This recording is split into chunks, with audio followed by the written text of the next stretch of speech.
Hello everyone.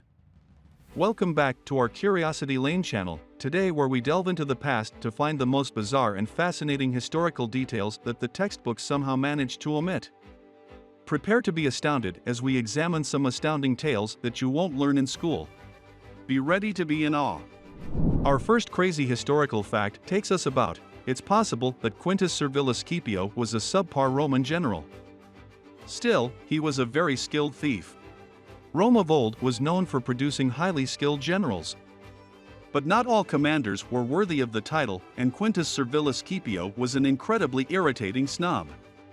Scipio was one of two generals dispatched to fight Germanic warriors in 105 BC. Being a novice homo, or new man, Gnaeus Malleus Maximus was the co-general that the aristocratic Scipio hated. When he learned that his fellow general was holding talks with the Germans, Scipio led his army into combat in an attempt to get even with Maximus, as he refused to share a camp with him. The divided Roman army was annihilated by the Germans, and Scipio was banished from Rome after being found guilty of incompetence. Nonetheless, he was a prosperous man during his exile. Because Scipio had looted the Tolosa temples for a treasure in gold and silver before going into combat. The second one is about a live cat that was converted into a phone by University of Princeton researchers in 1929. By using a live cat as a telephone in 1929, Princeton University professor Ernest Glenn Weaver and his assistant Charles William Bray investigated how the auditory nerve processed sound. After giving the cat a sedative, the two connected a phone cable to its exposed auditory nerve. After that, they attached the line to a phone receiver.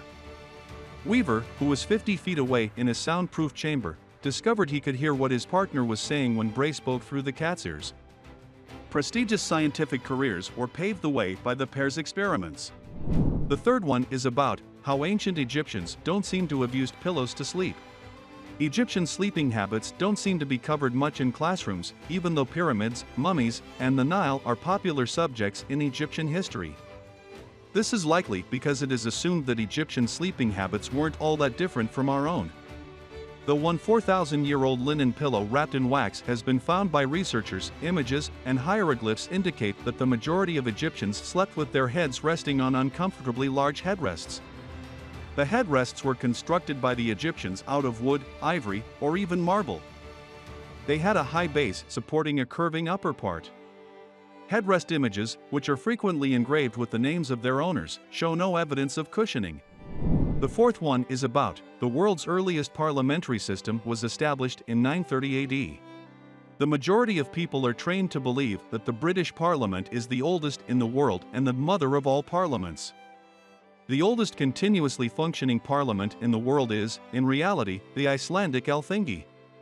The Alþingi was founded by Icelanders in 930 AD as a yearly open-air gathering that took place 45 kilometers from Reykjavik, the country's current capital. Every free man was welcome to the Alþingi. But it was also the location of the legislative and judicial branches of Iceland. Even though the Danish monarchy restricted the Alþingi's authority in the 13th century, it persisted as a court of justice and gained even more supremacy in 1944 after Iceland gained independence. The fifth one is about Napoleon was assaulted by rabbits in 1807. Napoleon Bonaparte pushed Russia and Prussia to join France in their fight against the Swedish and British in 1807 after defeating them. Napoleon decided to celebrate by asking his leaders to go on a rabbit hunt with him because he was feeling quite good about himself. Before the occasion, aides rounded up and confined hundreds of rabbits. After being set free, the bunnies, however, refused to play. Rather than fleeing the hunters, they launched an attack, focusing on Napoleon. The other hunters attempted to scare off the aggressive rabbits with whips, but they bit the dictator in both legs and the back. Napoleon was finally able to flee to the safety of his carriage. The sixth one is about a live baby raffle that was used in 1911 to collect funds for an orphanage in Paris. In 1911, a Parisian orphanage discovered a novel means of earning money when it chose to host a loterie de babes. The odd raffle featured the winners becoming the proud adoptive parents of an orphan child and was conducted with the full consent of the authorities. The children's best interests continued to be the top priority, according to reports. Before giving the fortunate winners their prizes, the orphanage determined whether they were suitable to be parents. The raffle earnings were then divided among other charitable organizations. It appears that everyone involved thought the lottery was a reasonable way to address the issue of where to place abandoned kids. The seventh one is about the only individual to survive both the Hiroshima and Nagasaki nuclear bombings, Tsutomu Yamaguchi. The legendary nuclear bombings of Hiroshima and Nagasaki in Japan are credited with bringing an end to World War II. They are notorious as well for the devastation and misery they caused to everyone around them. Even though he was barely 1.8 miles from the drop location on both occasions, one man was able to survive both bombings. When a U.S. bomber detonated the little boy atomic bomb on Hiroshima on August 8, 1945, Tsutomu Yamaguchi, then 29, was there. The bombing claimed 14,000 lives.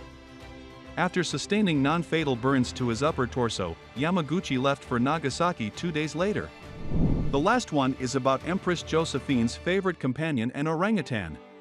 Josephine, Napoleon's first wife, gained notoriety for owning exotic animals. Black swans, emus, and kangaroos are among the unusual animals in the Empress's collection. But Rose, a young female orangutan, was her favorite. General Charles Duquesne, the governor of Pondicherry, delivered Rose, the first member of her species to enter France, to the Empress.